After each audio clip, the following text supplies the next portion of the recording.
Você já parou para pensar em quantos medos nos acompanham no dia a dia? O medo do vizinho, do patrão, da violência urbana, das crises globais. Este sentimento, que parece tão íntimo, é na verdade uma força poderosa que molda nossa história e nossos modos de vida. O medo, segundo a pesquisa que analisamos, é um componente de subjetivação que atravessa a história da humanidade, ganhando múltiplos contornos. Na contemporaneidade, ele se torna desmesurado, potencializado pelos avanços médicos, tecnológicos e securitários. Nosso objetivo aqui é entender como esse medo é propagado no social, a quais funções ele responde e como podemos reverter seu poder paralisante. O medo não é novo. O historiador Jean de Lumorat, ao analisar a Europa entre 1300 e 1800, observou que as pessoas temiam o distante, a novidade e a alteridade, mas também o próximo, o vizinho. No século XXI, os motivos parecem semelhantes.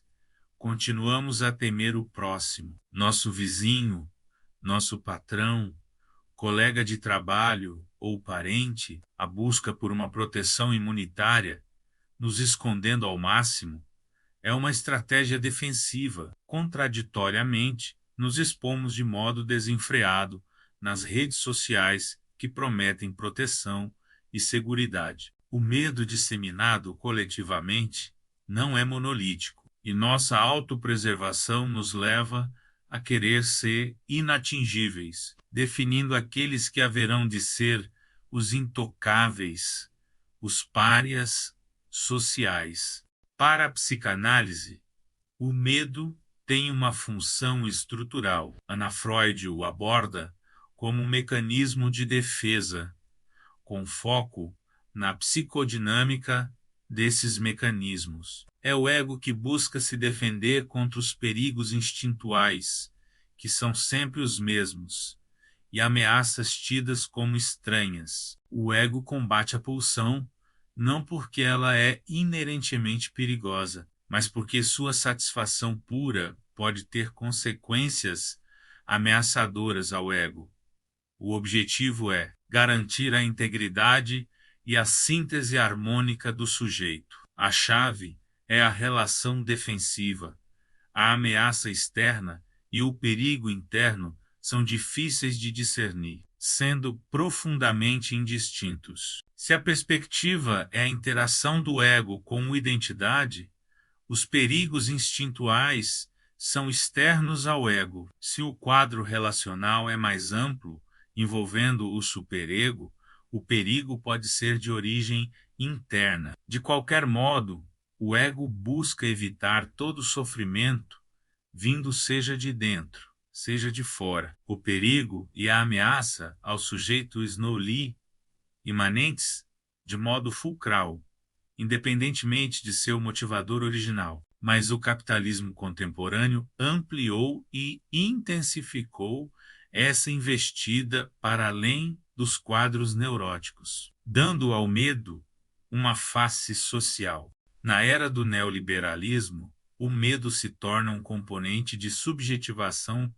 amplamente disseminado. Ele coopera para manter a engrenagem capitalista vigente. No socialismo também, tornando-se onipresente o medo nosso de cada dia. Uma subjetividade medrosa tende a reafirmar práticas adaptativas e massificadas, cinicamente descritas como autonomia e empreendedorismo. O medo é uma paixão triste. Deleuze e Parnet afirmam que os poderes estabelecidos têm interesse em nos comunicar afetos tristes para diminuir nossa potência de agir. É por medo que são aceitas as condições precárias de trabalho, ou que relações afetivas falidas perduram no tempo, preferindo garantir o que se acredita possuir. O medo se tornou moeda corrente em nossas sociedades, assim como o dinheiro se internacionalizou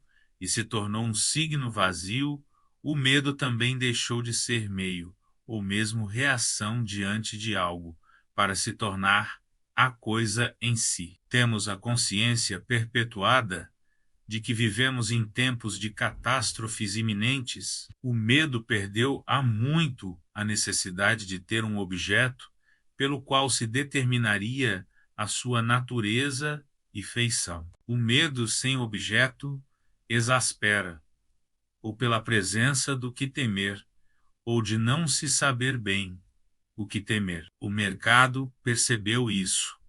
O medo padrão foi transformado em nicho de mercado, sendo anexado a dispositivos de segurança e favorecendo negociações financeiras. O medo tem papel capital como componente subjetivo no contexto da biopolítica, menos a política sobre a vida, voltada a todos os fenômenos que dizem respeito à vida humana. Nossos medos e nosso desejo quase insano por segurança tornam a biopolítica relevante e conecta o surgimento do controle biopolítico ao excessivo temor narcisista de perseguição. Os sujeitos tratam a si mesmos como objetos da biopolítica, autocontrole, sexo seguro, comida saudável. O alvo declarado da biopolítica estatal é a felicidade individual e a vida prazerosa. Em nome da segurança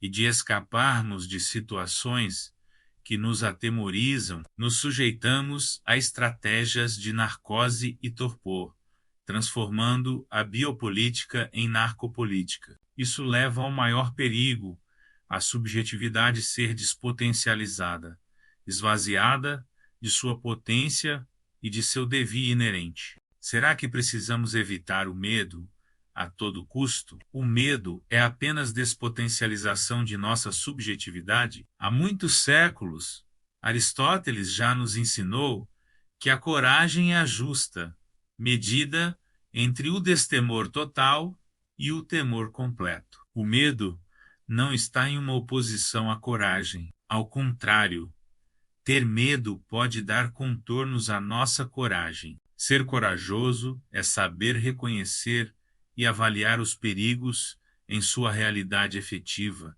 e isso só fazemos pela sensação de medo. O medo pode funcionar como um operador para engendrar outras conexões com a vida e com o mundo. Em vez de eliminá-lo, devemos acolher os sinais que vêm de fora e acionam a sensibilidade afetiva do corpo. O medo violenta pela ignorância que evidencia, mas há nele uma oportunidade de indagação e de experimentação sobre o vivido. Há um deslocamento do sentido defensivo do medo, fechamento e impotência em favor de uma experimentação das potências do corpo. Somente essa abertura nos permite analisar o que posso fazer com isso que me adveio como ameaça e como fazê-lo. O medo, se reorientado, aciona nossa sensibilidade